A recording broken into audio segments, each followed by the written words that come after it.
So, ayan, welcome back to my channel. It's me again, Vivian. And ang video ito ay para po sa nagtatanong sa akin kung ano nga ba yung pangalan ng aking agency dyan sa Pilipinas. Okay, wait lang guys. Kasi may ubo po ako, kaya ako naka-live. Kaya ako naka-video ngayon, okay. Yung pangalan ng aking agency guys, dyan sa Pilipinas, ito po ilalagay ko sa screen para meron po kayong idea if ever na gusto nyo pong mag-apply. Then, meron din po silang FB page. Pwede nyo pong i-check kung ano-ano yung mga job hiring na kinakailangan nila na pwede nyo pong applyan. And pwede nyo rin po silang i-message doon. Message doon. Parang bakla. Sa pagkakaalam ko po, sila po ay nag-hard ng mga skilled workers gaya ng sales ladies, salesmen, and marami pang iba. And meron din po silang DH. Para sa mga skilled workers, sila po ay humihingi ng placement pay. Hindi ko po alam kung meron nang nabago ngayon, merong nadagdag ba, merong nabawas. Kasi po, 2021 po ako nag-apply sa agency ito. Ngayon po ay 2024 na. Hindi ko po alam kung meron bang nabago, okay? Itanong nyo na lang po sa kanila. So, sa mga DH naman, ang pagkakaalam ko po, kung hindi pa ako nagkakamali, libre lang po yung proseso ng kanilang visa kung kayo po ay mag-a-apply ng DH. Yung requirements naman para sa mga skilled workers, ayan, ilalagay ko dito sa screen para meron po kayong idea. And isa sa mga requirements ni GMH is yung pagkuha ng PUE certificate online. Para sa mga hindi nakakaalam or hindi nyo pa alam kung paano kumuha ng PUE's certificate online, meron po akong video na ginawa tungkol dyan. Ilalagay ko na lang po yung link sa description box below para pwede nyo pong panoorin pagkatapos ng video ito. Ayan, kung may tatanong nyo po kung legit nga ba yung agency ito, so ang masasabi ko lang, okay naman po siya dahil nakaalis naman po ako ng maayos, nakarating naman po ako dito ng ligtas, and meron naman po akong trabahong nadatnan. Actually, marami po kaming napaalis ng agency ito. Lahat po ay aking kababayan mula sa Palawan. So, para po patunayan ninyo, i-check nyo na lang yung kanilang FB page and balik-balik po ako. Para makita nyo po yung mga napaalis nila kung taga saan. Alam ko marami rin silang napaalis na mga taga Iloilo, ganyan. Para naman sa mga taga Manila or malapit sa Manila, so ito po yung kanilang address. If ever na gusto nyo pong personal na puntahan yung kanilang main office and makapag-inquire ng personal. Siyempre, mas personal, mas maganda, makakausap nyo po sila and masasagot po yung mga tanong ninyo na if ever marami po kayong tanong sa inyong isipan, masasagot po nila yan ng maayos. Kaya naman guys, kung interesado kayo, samahan nyo po ako at ikukwento ko po sa inyo yung aking whole journey. Ay, okay. Okay. Kaya naman guys, samahan nyo po ako. Nagulat ako doon. Samahan nyo po ako at ikukwento ko po sa inyo yung aking whole journey kasama yung aking kaibigan mula sa simula hanggang sa nakarating kami dito sa United Emirates. Magsisimula po tayo magkwentuhan pagkatapos ng maikling intro. Kaya naman, let's go!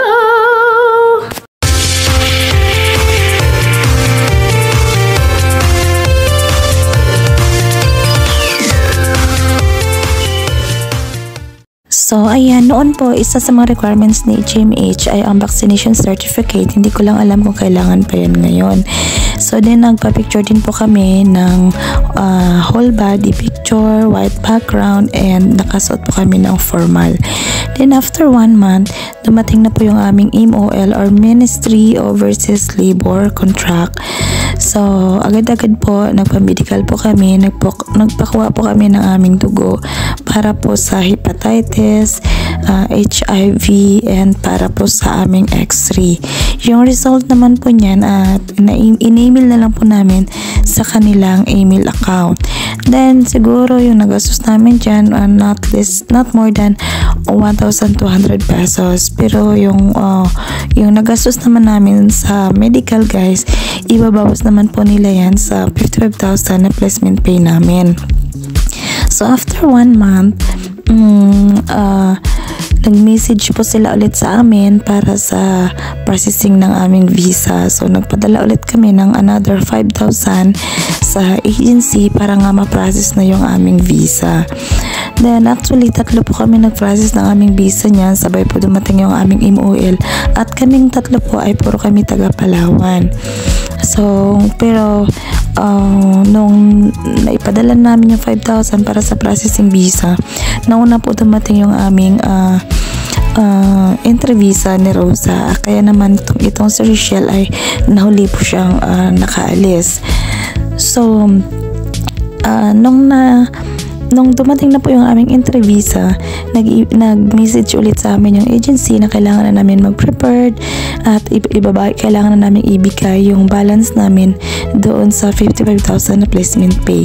So syempre agad-agad pumunta kami ng bangko, pinadala namin sa bangko yung remaining balance namin sa GMH para nga po okay na yung aming placement pay. So pinicturean lang po namin yung aming resibo at itinabi namin para patunay na nagbayad talaga kami sa kanila. Then after how many days, nag-notice ulit sila sa amin na kailangan na namin mag-prepared para makaalis nga papuntang Manila. Kailangan namin pumunta ng Manila. So nag-prepare na po kami ng aming mga baon at lahat-lahat kasi wala na po yung balikan, guys. Doon na po kami magstay sa Manila ng ilang araw lang bago lilipad na po kami ng United Arab Emirates. So ito po yung araw na paalis kami na sobrang lungkot kasi syempre maiiwan namin yung aming pamilya pero syempre okay lang yun dahil para nga sa pangarap at wala naman po kaming mapapala kung mag-stay kami dito sa aming lugar. Although meron namang pinagkakabuhayan pero hindi po sapat yun. So ayan. Nakita mo na? Number 2. Precautionary measures to provide everyone peace of mind while in flight. Your safety and comfort is always our priority.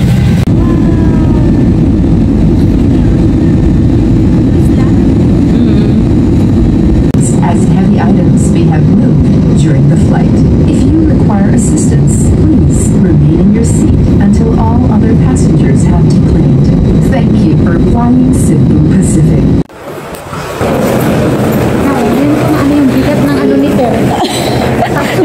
yung 3 kilos. Video na natin to. Ganda ng forma, oh. Tapos nakaganyan yung dala.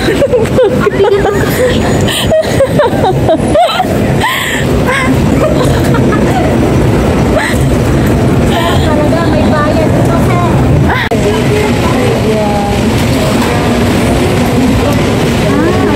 Ano sa'yo, Sang? Kaya ba? Tulungan na kita. Super bigat. Kasi nung ako pang mag-video, di ba? Nandiyan na yung akin.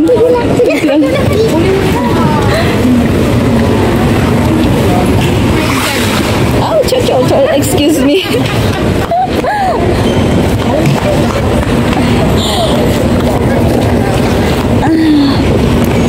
Wow.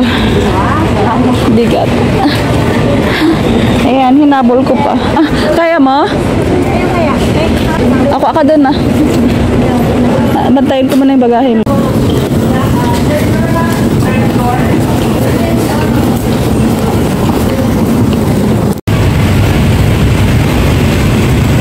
So, ayan. Finally, dito na kami.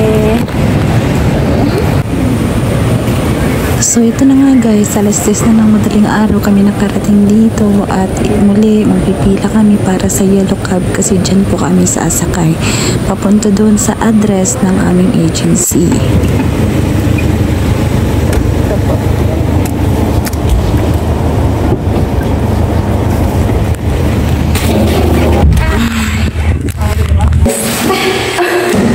Ito na kami sa agency. So, bigat. Tapos itong isa, 26 kilos.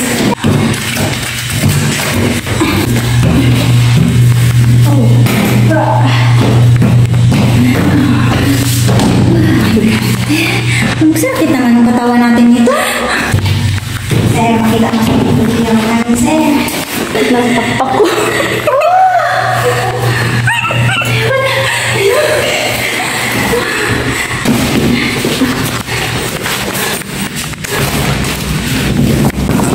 Saan tayo?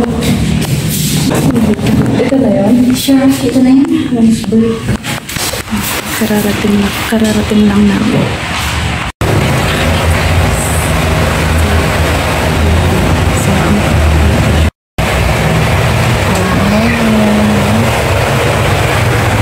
Good morning. So, ayan, kain ng pansit, isang saging. Okay na kami, solved na yan. Bangak. Laban guys. Manila. So, ayan. So, dito kami ngayon sa GMH Agency. So, yung kasama ko from Iloilo. So, this is our accommodations here. De!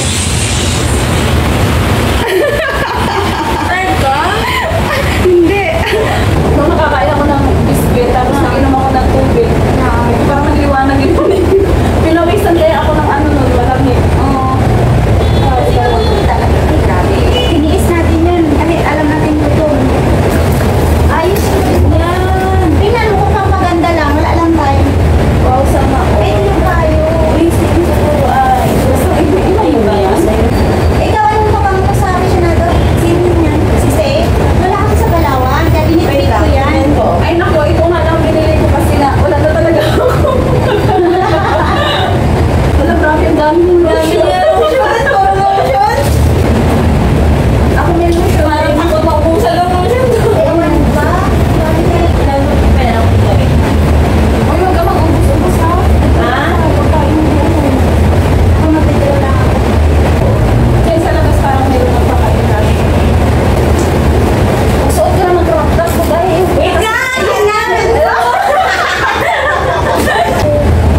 Hindi di mabilis. Ilak mo lang muna para lumabas. Suot mo lang din nakasexy mo kay ba bongga. So ba? Ayun dyan. Parang gusto mo palis ng... Ako rin. Ayos na. Ayaw, sige. Ay, yung last ko na ba dyan? 500. Pati kamay. Pero, okay lang. Ilang ba? Tips.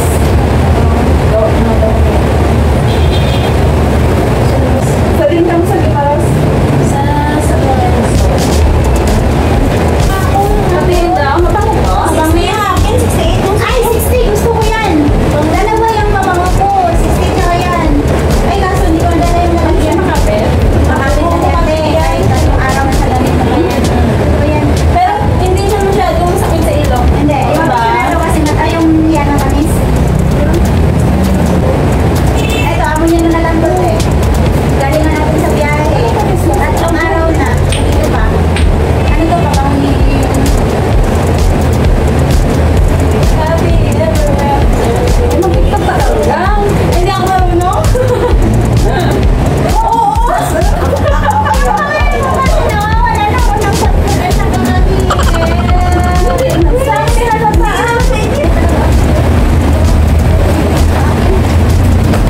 Yung sa picture mo sa Palawan, parang malaki doon. Kailan mo yun?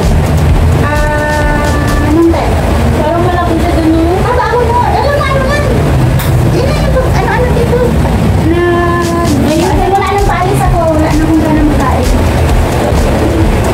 Ayun pala eh.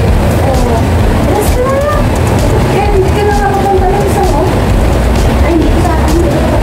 Hindi mo punta lang. Alas dapat hindi ka nakapantalon sa akin naman. Parang ang bonding. Isang bagay sa kanya lagi nakakilos. Bili na lang ako sa dito. Kalimutan ko. Hindi na gusto mo pa pala ko. Battery kasi wala yung amount ko na isa. Ayan, magalis.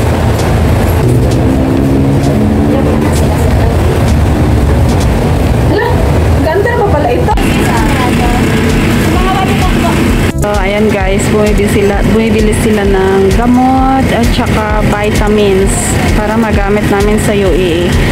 So, ako hindi na ako bumili kasi meron na rin po ako. So, sila na lang dalawa.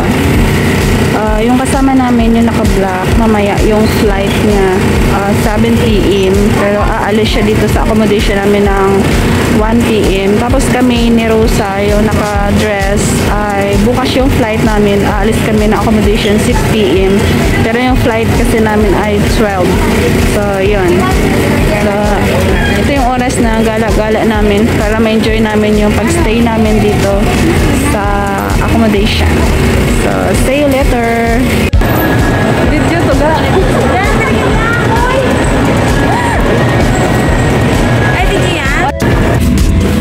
So, ang oras ay magsi 6:30. So, prepared na kami papuntang Airport Terminal 1.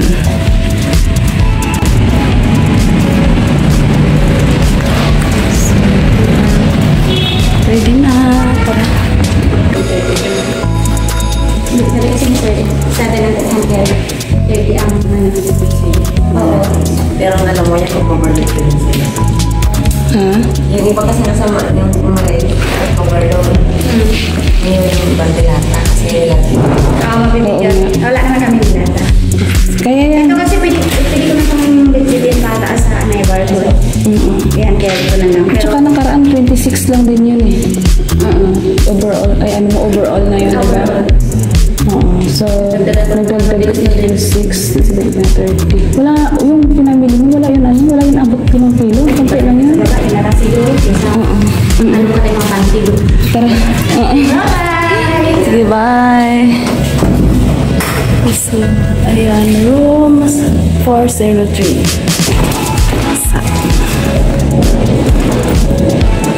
Nasa 4th floor kami. So, baba na kami ng ground floor. So, yan.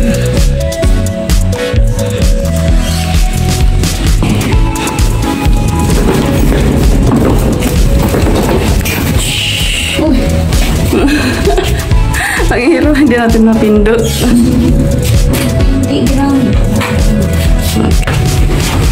Yan, ito na talaga pinaka-final. This is it! Sabay na bukas, di ba? Kasi dito na. Sarado? Parking na tayo. Ano sabihin niyo yun?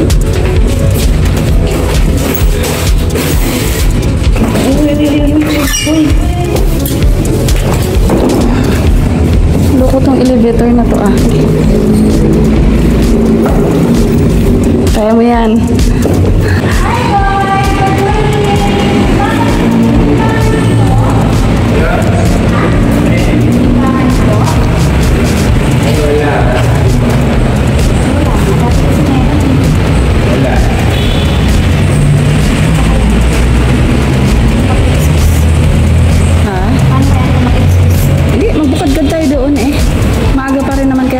Magpunta para ma-detect natin kung talagang sumubra. Doon natin yan mamaya malalaman.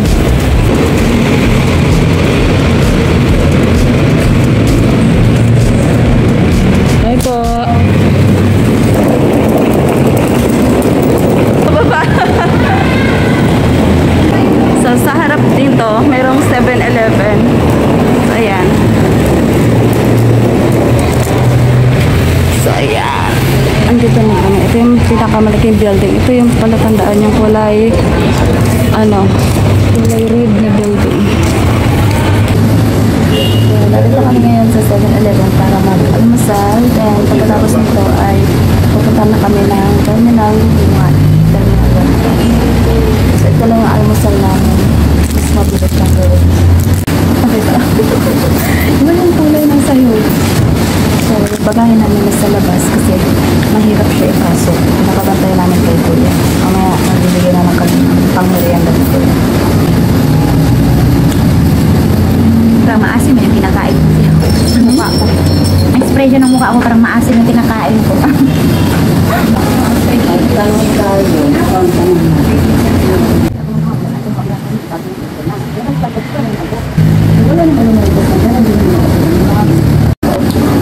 Madali lang ito matuntun kasi yan yung agency. Tapos pag inikot natin siya dito, ayun, kanto na siya ng Pedro Health. So, kanto mismo. Tapos ito, Aga ba? Ang dami na applicant. ito yung mga applicant. So, madali lang siya matuntun. Ano yan? Opo. BDO yan? Ito sa kabila na itong banda sa may building ng TJP. Pwede ka na magbaba dyan, di ba? Tawag niyo po. Tapos sabihin niyo na. Dahil sa kita ko, sabi sa sabit. Akala ko yung trabaho ko dito. Yan, pas lang pala. Diyan lang yan siya nag-tulog.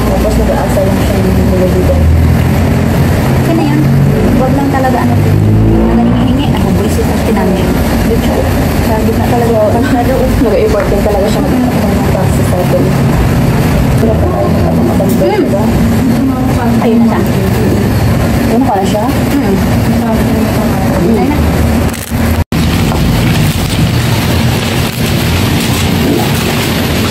Pero. Ikaw na mag-abot kay kuya, ha? Kaya mag-abot dito. Hindi ko na maintindihan. Tara. Ouch!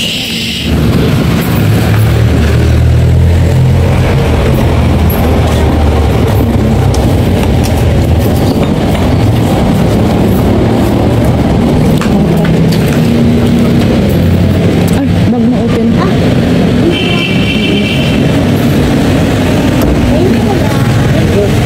Kuya, thank you, ha?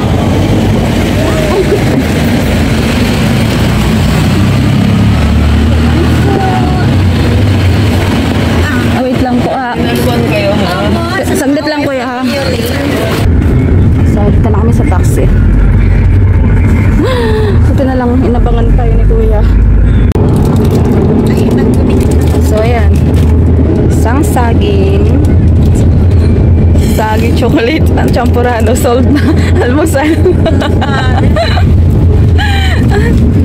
Okay, kailangan magtipid eh. Ayan, nasa Osmeña City, Bureau.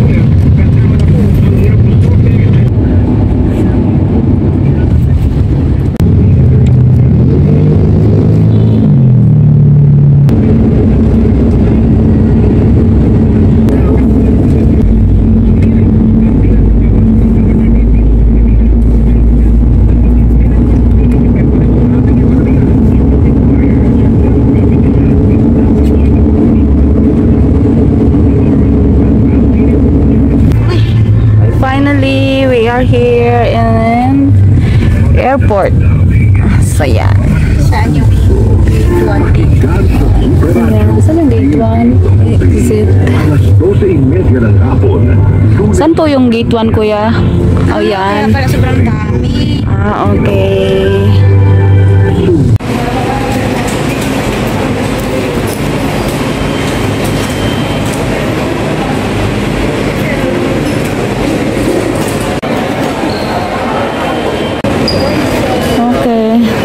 Nandito na kami ngayon sa airport, Terminal 1, papuntang Philippine Airlines. So, nakapila na kami. So, ayan. Departure card. Okay. Ayan. So, medyo mahaba-haba. Marami-rami yung pila ngayon. So, actually, yung flight namin ay 12:20:38 ata. Pero maaga kami para makapagpila. Lagay sa check-in bag. Okay po. Hello guys, nandito na kami sa airport. So inaantay na lang namin yung dalawa naming kasamahan na lalaki. So ayan po. And next destination namin ay pupunta na kami doon sa immigration. Doon sa immigration. Ano tayong baon kayo dito? May ano man tayo, may lunch ticket. Sa plane? So, ayan, gate. Papunta na kami ng gate 3. Ano ba yan? Yan ang sinasabi, sunod kami sa'yo eh. Si Daryl kasi. Dahil natatanda na kami. Mahina na ito. Mahina na ito. May rayuma na, Daryl. Nako. Oy, Daryl. Ganda ng buntis. Ano, tawag dito? Given dito. Bukan mo lang, Daryl, magsalita.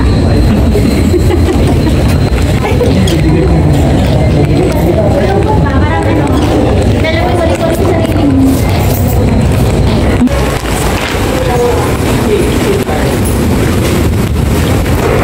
So, ito na kami. Nakapila na si Daryl at saka si Osang. Naiwan sila kasi nasa group number letter M pa sila.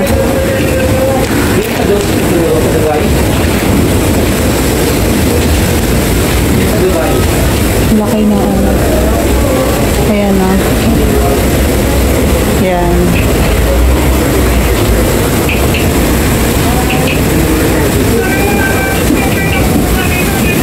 Nasa 40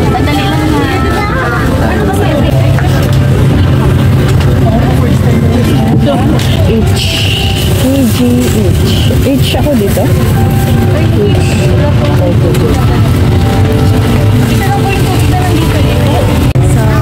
nandito na ako ngayon sa loob ng Philippine Airlines.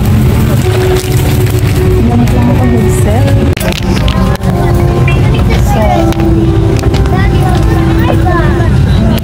So, hello guys, nandito na kami ngayon sa loob ng Philippine Airlines. So, ayan. So, mga kasamahan ko ay wala pa. So, ito po. So, ayan.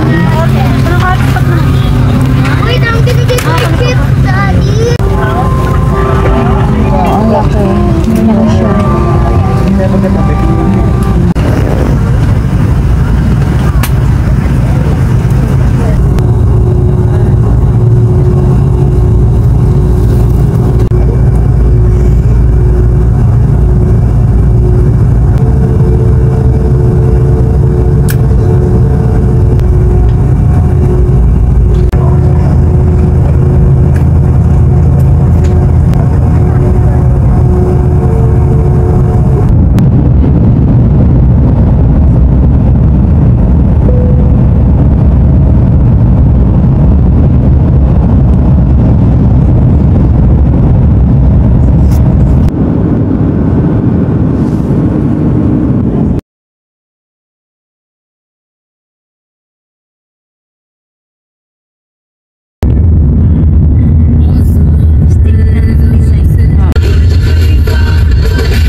Finally, dito na kami.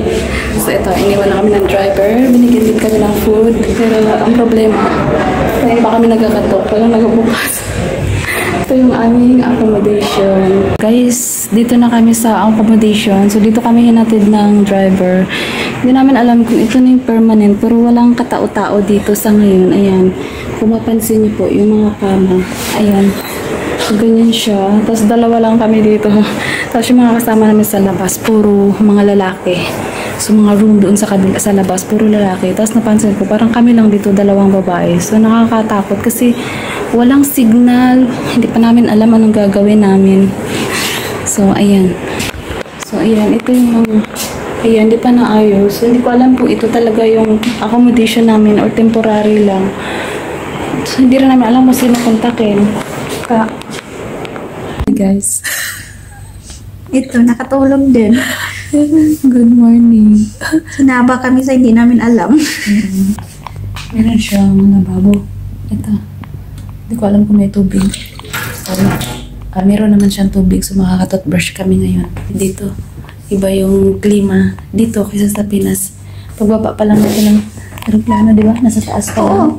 Ano na? Grabe. Ano na? Super, ano na. Hapon na yun, ha? Mainit pa rin. Mainit, tapos parang puro alikabok yung paligid. Hindi ko na nga makita yung mga building kasi Parang alikabok siya. parang may mga hamog-hamog pero parang alikabok siya. So, buti na lang dalawa kami. Kita pa, no? Nakakapag-usap-usap. Siguro kung ikaw lang isa, tapos ganito yung kalagayan mo, iiyak ka. Ang problema nito, walang signal. No connection. Hindi namin alam kung paano makakonect. Wala kami SIM card. Hindi rin kami bili ng SIM card. Hindi namin alam kung paano gamitin yung mga application. Walang wifi. So, kapag tinarantado kami dito, wala. Masayang sigawan. Mamaya, iiwan lang namin yung gamit. So, siguro maliligo lang kami. Tapos mag-report kami doon sa office. Pero hindi pa namin alam kung ano mangyayari mamaya kasi sabi lang ng kausap ko kagabi sa phone, mag-report daw kami bago mag-9. Hindi naman sinabi kung saan. So, in-expect lang namin sa baba dahil sa baba, yung baba nito para siyang department store na. Para siyang department store. So, baka dito kami magtatrabaho. So, wala pa kaming full information kung dito ba talaga or ano. Or ito ba talaga yung final accommodation namin or temporary lang. So, hindi pa namin alam. So, mamaya malalaman natin. So, ito guys yung pagkain na binigay sa amin ng driver kagabi. So, ayan siya. So, ayan. Para siya burger. Para siyang burger. Pero hindi ko alam kung ano yung pork ba to. Ay, malamang hindi pork. Kasi wala nang pork dito. Bawal. So, baka may tupa yan. Diyos ko. Okay, jirape. Hindi ko alam. Tapos meron siyang prize. Hindi namin nakain kasi stress kami kagabi. So yun, tatapon na lang namin siguro to. Sayang din kasi dahil pag natira. Tapos meron ganito oh. Ito siya para siyang sili. So ayan siya, para siyang sili. Tapos ito naman, carrot siya ata ito eh. Ito, mabaho-baho. Hindi ko alam. Mabaho-baho siya. Tapos ito ay, ano ba ito? Hindi ko alam. So parang hindi lang pala kainin. Hindi namin alam kung ano yun. Tapos, ayun, binilan kami ng Pepsi and isang water. Ito yung iniwan sa amin ng driver kagabi. So, hindi ko alam. Magre-report kami na walang kain na naman. So, super, iwan ko. Tapos nakakapagtaka, yung kwarto nila, aircon naman, pero ang daming lumilipad-lipad na parang langaw. Hindi ko alam kung ano to. Kasi di ba pag usually sa mga ganito, dapat walang ganito. So, baka ito yung mga nick-nick nila kung baga sa atin. So, yan. Siguro, ito na lang muna yung kainin ko ngayon at magtubig bago kami mag-report. Kasi wala rin, may mga cup noodles kaming baon dito sa luggage. Pero, wala namang mainit na tubig. So, si Usan, ito na lang siguro yung kainin niya. Ito yung natira niya sa aeroplano. So, siguro yan lang kainin niya ngayon. So, akin, ito yung durog na biskwit. Wala mo na bihis-bihis. Hindi naman kami mabaho ni Usang. Hindi katulad nila. Ay, naku. Tawa na lang namin yung stress namin ngayon. Ito hilong-hilo na. May mga sunflower na siya. Kung may daral pa kagabi, manang, papakiluloy, sakitin eh. May mga sunflower na nung sa Manila kami ganyan din. Nabangag. Ay naku, naiwan ko. Ano mangyari sa buhay namin? Diyos ko, ba't kasi hindi kami dinala dun sa accommodation kung saan dapat dun kami nararapat? Ang hirap din naman magtanong kasi tinitingnan ka lang. Hindi nagkakaintindihan. Tapos pag sinagot naman kami sa tanong namin, kami naman ang naglo-loading, hindi din namin naintindihan yung sagot nila. So ito na yung pagkain namin. Ayan, ito yung mga pagkain namin ngayon. Pagkain namin, ito, kagabi, galing aeroplano. Binulsa. Ito tayo. Si Bubes, hiningi ko sa katabi ko. Kasi saan, ubos na. Ito, binulsa ko din galing aeroplano. Ito from Philippines. Wow! Para ng abo yan. Ay, kain tayo. Kain tayo guys, pang survive lang. Makakalita na tayo ng Pocari Sweet. Hindi ka, Philippines lang ngayon. Pwede na, tapos maligo ka. Grabe pang lubot ng balat ko. Lotion pa yan.